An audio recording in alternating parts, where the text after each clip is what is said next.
wabarakatuh. Perkenalkan, nama saya Farhan Rehan Sungkar dari kelas PJJ 1B dengan NIM 4122111.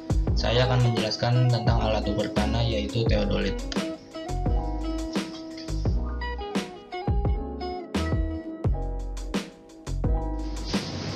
Yang akan saya jelaskan, yang pertama ada pengertian teodolit, syarat-syarat teodolit, bagian-bagian teodolit, tachymetry menggunakan teodolit berkompas, syarat sebelum mengukur sudut, mengatur sumbu tegak, cara penyetelan teodolit, dan rumus-rumusnya nanti.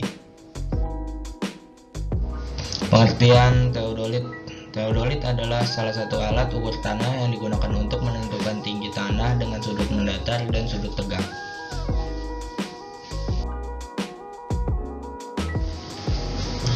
Dan kemudian ada syarat-syarat teodolit. Yang pertama, sumbu ke-1 benar-benar tegak atau vertikal. Yang kedua, sumbu kedua harus benar-benar mendatar. Yang ketiga, garis bidik harus tegak lurus sumbu kedua atau mendatar. Yang keempat, tidak adanya salah indeks pada lingkaran ke-1. Selanjutnya ada bagian-bagian teodolit. Bagian atas terdiri dari teropong, nivoo tabung, skrup okuler dan objektif, skrup gerak vertikal, skrup gerak horizontal, teropong bacaan sudut vertikal dan horizontal, nivoo kotak, skrup pengunci teropong, skrup pengunci sudut vertikal, skrup pengatur menit dan detik, dan yang terakhir skrup pengatur sudut horizontal dan vertikal.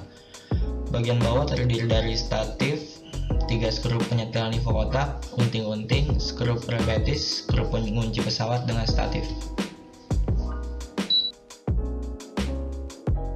Kemudian ini ada contoh gambar teodolitnya.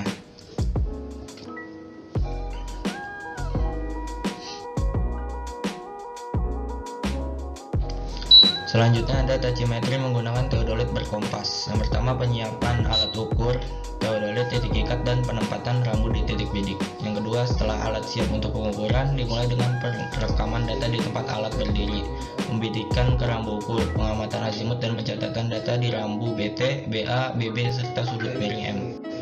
Yang ketiga, tempatkan alat ukur teodolit di atas titik kerangka dasar atau titik kerangka penolong donatur sehingga alat siap untuk pengukuran.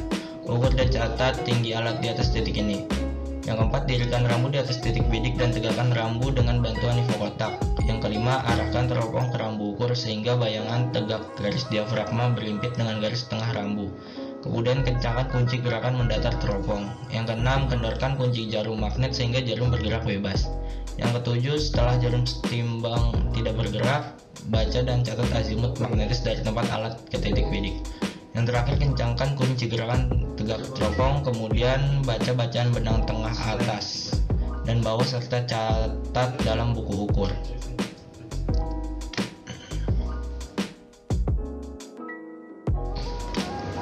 Selanjutnya ada syarat sebelum mengukur sudut. Yang pertama, sumbu tegak, sumbu L harus benar-benar tegak. Tidak ada salah indeks pada skala lingkaran tegak. Setelah syarat pertama, kedua, dan ketiga dipenuhi, maka arahkan garis bidik ke titik yang agak jauh. Yang keempat, ketengahkan gelembung nivoo lingkaran skala tegak. Yang kelima, baca lingkaran skala tegak, misal didapat bacaan sudut zenit Z. Putar teropong 180, periksa gelembung nivoo lingkaran skala tegak, ketengahkan bila belum terletak di tengah. Yang terakhir, baca lingkaran skala tegak, misal Z aksen, bila bacaan Z aksen sama dengan 360.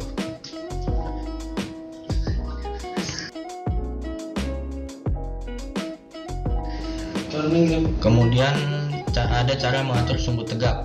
Yang pertama, usahakan agar nivoo lingkaran mendatar sejajar. Tengahkan posisi gelembung nivoo dengan cara memutar kedua skrup kaki tribrat secara bersamaan dengan arah yang berlawanan.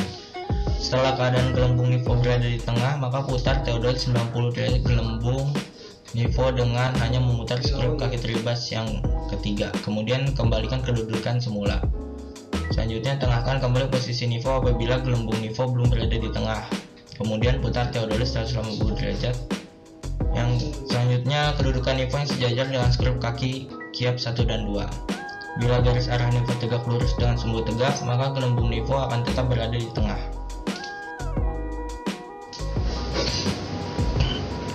Kemudian ada cara penyetelan teodolit. Yang pertama, dirikan statif sesuai dengan prosedur yang ditentukan. Yang kedua, pasang pesawat di atas kepala statif dengan mengikatkan landasan pesawat dan skrup pengunci di kepala statif.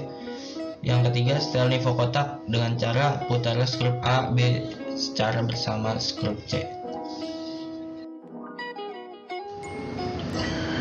Dan di sini ada rumus-rumusnya. Yang pertama, rumus perhitungan jarak. Jika memakai sudut vertikal atau zenit, DO sama dengan BA dikurang BB dikali 100 dikali sin V. Dan DO sama dengan BA dikurang BB dikali 100 dikali sin kuadrat V. Dan jika memakai sudut vertikal atau elevasi, DO sama dengan BA dikurang BB kali 100 kali cos V. Dan DO sama dengan BA dikurang BB dikali 100 dikali cos kuadrat V. Selanjutnya ada perhitungan beda tinggi delta H. Jika memakai sudut vertikal, delta H sama dengan TA ditambah DH dikurang BT tan V. Jika memakai sudut vertikal atau elevasi, delta H sama dengan TA ditambah DH dikali tan V dikurang BT. Selanjutnya ada perhitungan ketinggian. TPX sama dengan TP1 ditambah delta H. TP1 adalah ketinggian di titik pesawat.